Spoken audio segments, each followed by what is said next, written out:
Most human beings are hardwired, evolutionarily programmed to seek comfort, safety, and stability. We build homes to keep the storm out. We create routines to find peace. We crave the predictable. So why do some of us, secretly, love it when everything goes wrong? This isn't just about being toxic. This isn't just loving the drama. This is about a deep, often hidden, psychological drive. The addiction to chaos.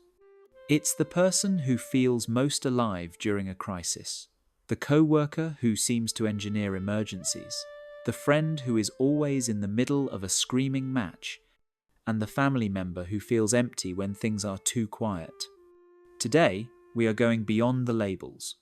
We are diving into the biology, the psychology, and the formative experiences that create the chaos seeker. And we will explore its clinical connection to complex conditions like histrionic personality disorder. Welcome to the secret psychology of chaos. Let's begin.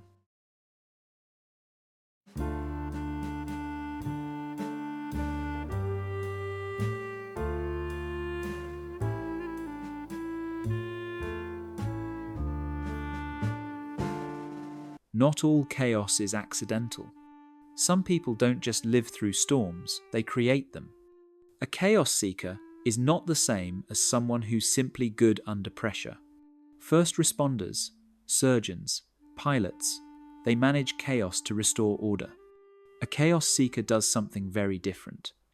They manage chaos to feel alive, and they show up in a few distinct forms. There's the crisis addict, the person who feels useless during ordinary days, but transforms the moment something goes wrong. Deadlines, emergencies, last-minute disasters. That's when their eyes light up. If the crisis doesn't exist, they'll unconsciously create one, just to feel that electric sense of purpose again.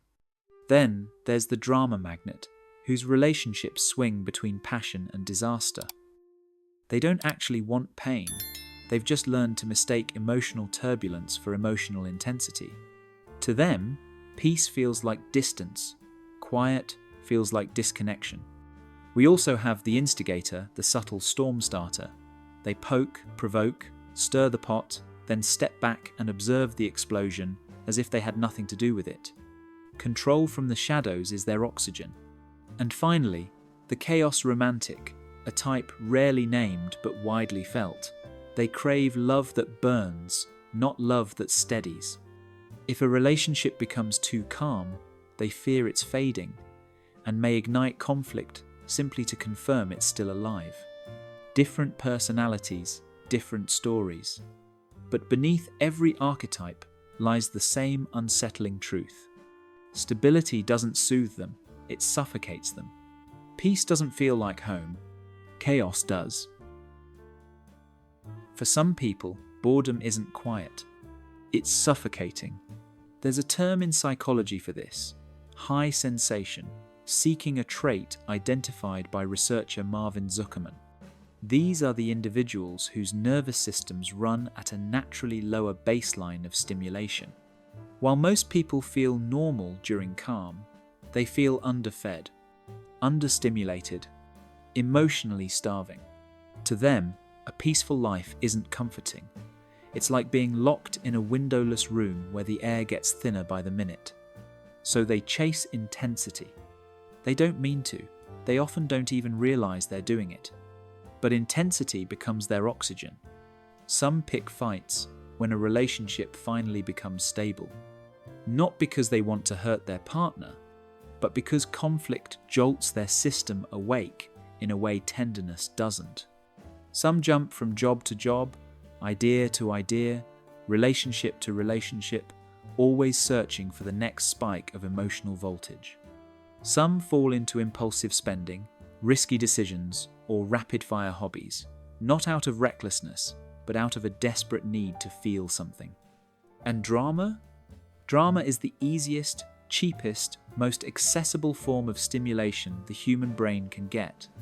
A single argument can deliver adrenaline, novelty, risk, and emotional intensity all at once.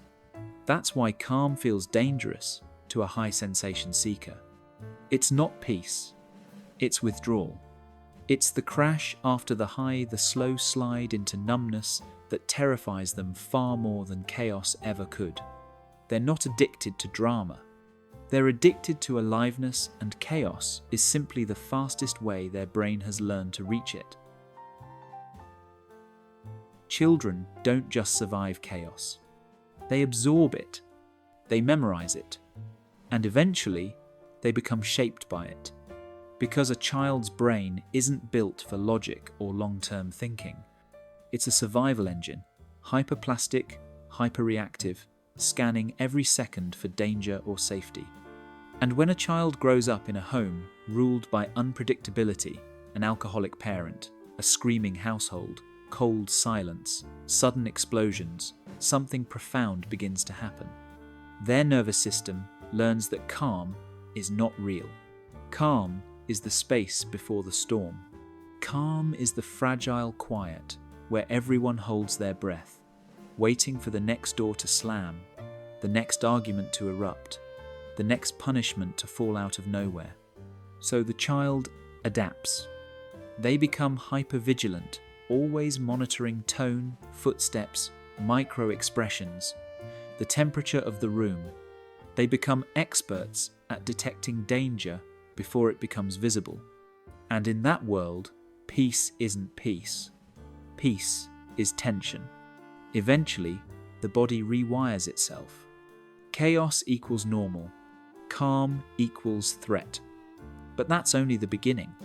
Many children in chaotic homes also learn another heartbreaking rule.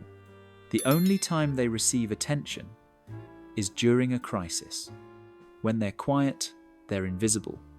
When they're good, they disappear. But when they fail, when they break down, when they cause trouble, suddenly the parent looks at them, talks to them, responds to them. The brain internalizes this as a universal law. Crisis is how I stay connected. And that belief follows them into adulthood like a shadow. This is where the 4 survival responses take shape: fight, flight, freeze, and fawn, each one becoming a blueprint for adult relationships. Fight. They recreate conflict because conflict feels familiar, even grounding. Flight. They withdraw the moment intimacy becomes safe because safety feels suspicious. Freeze. They shut down emotionally until chaos forces them awake again. Fawn. They over-please, over-apologize, over-give to prevent the explosion they fear is coming.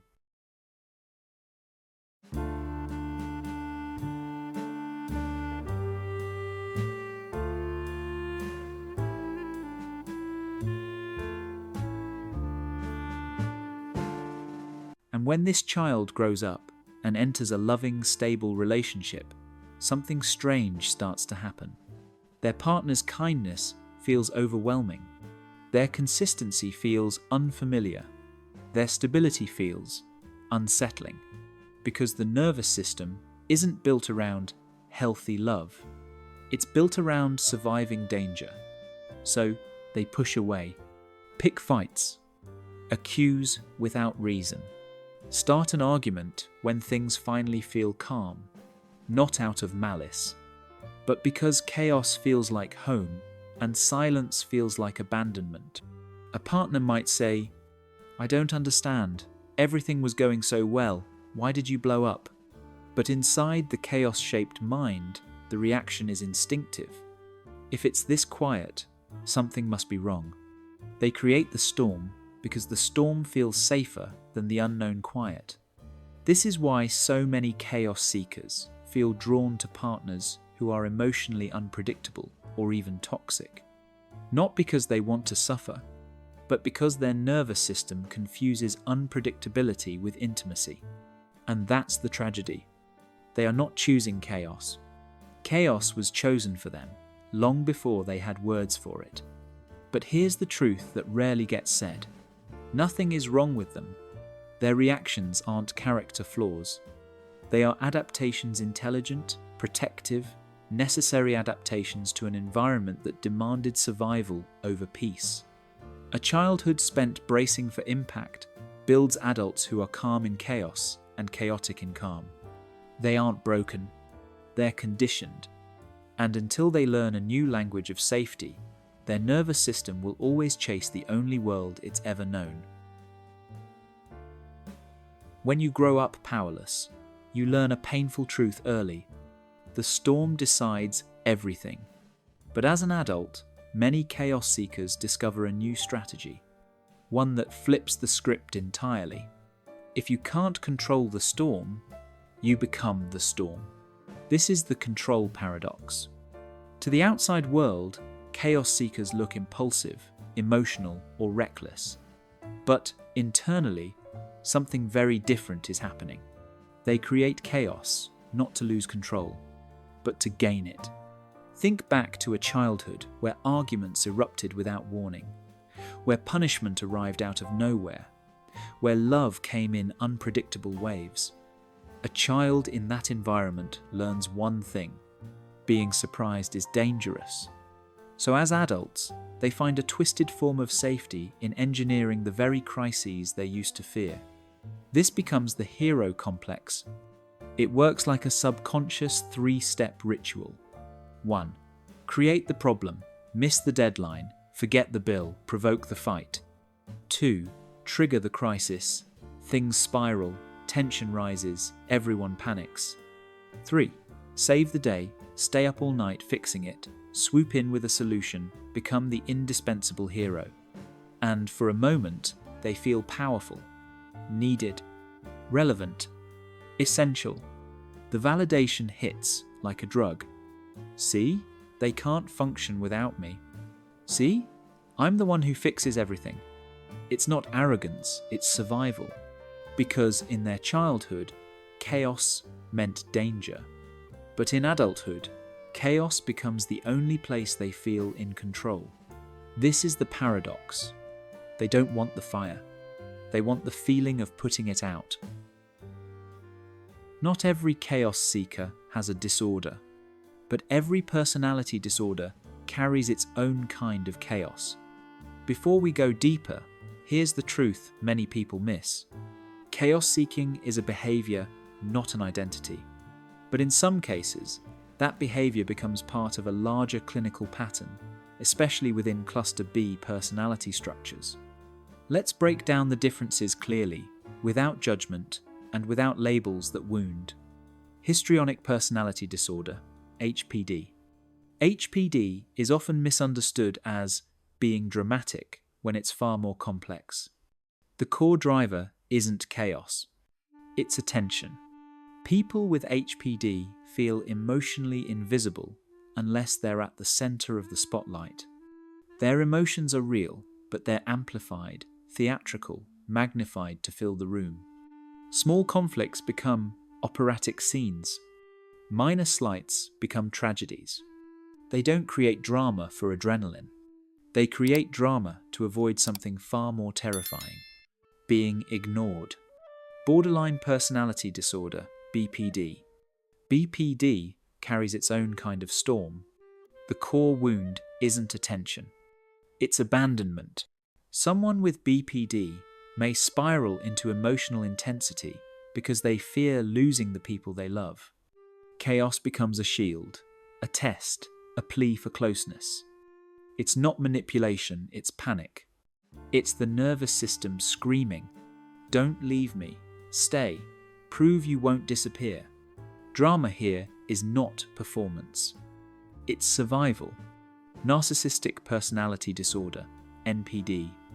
NPD's chaos is quieter, colder, more controlled. The core motive isn't connection or attention. It's validation. For someone with NPD traits, chaos is a tool, a way to destabilize others, regain superiority, and protect a fragile inner self that cannot tolerate shame. The chaos they create is often strategic, not emotional. The chaos seeker, non-clinical. This is different from all the above. Their chaos isn't driven by attention, abandonment, or superiority. It's driven by sensation, familiarity, and identity. They seek chaos the way others seek challenge, intensity, or emotional electricity. It's not pathology. It's wiring and conditioning. The drama identity. Across all these patterns lies one common thread. When someone builds their sense of self around being the one who suffers, fights, breaks, or survives, life without chaos feels empty, undefined, unbearably quiet. That's the heart of the drama identity. If I'm not in a crisis, who am I? And that's why chaos, for some, isn't destruction. It's identity. They don't fear love. They fear the quiet that comes with being loved. For someone shaped by chaos, affection can feel unfamiliar, almost suspicious. They're used to love that swings between warmth and withdrawal, closeness and crisis. So when they finally meet someone stable, consistent, and genuinely kind, their nervous system doesn't relax. It panics. This is the hidden reality of how chaos survivors love. They crave intensity, not because they want pain, but because intensity feels like connection.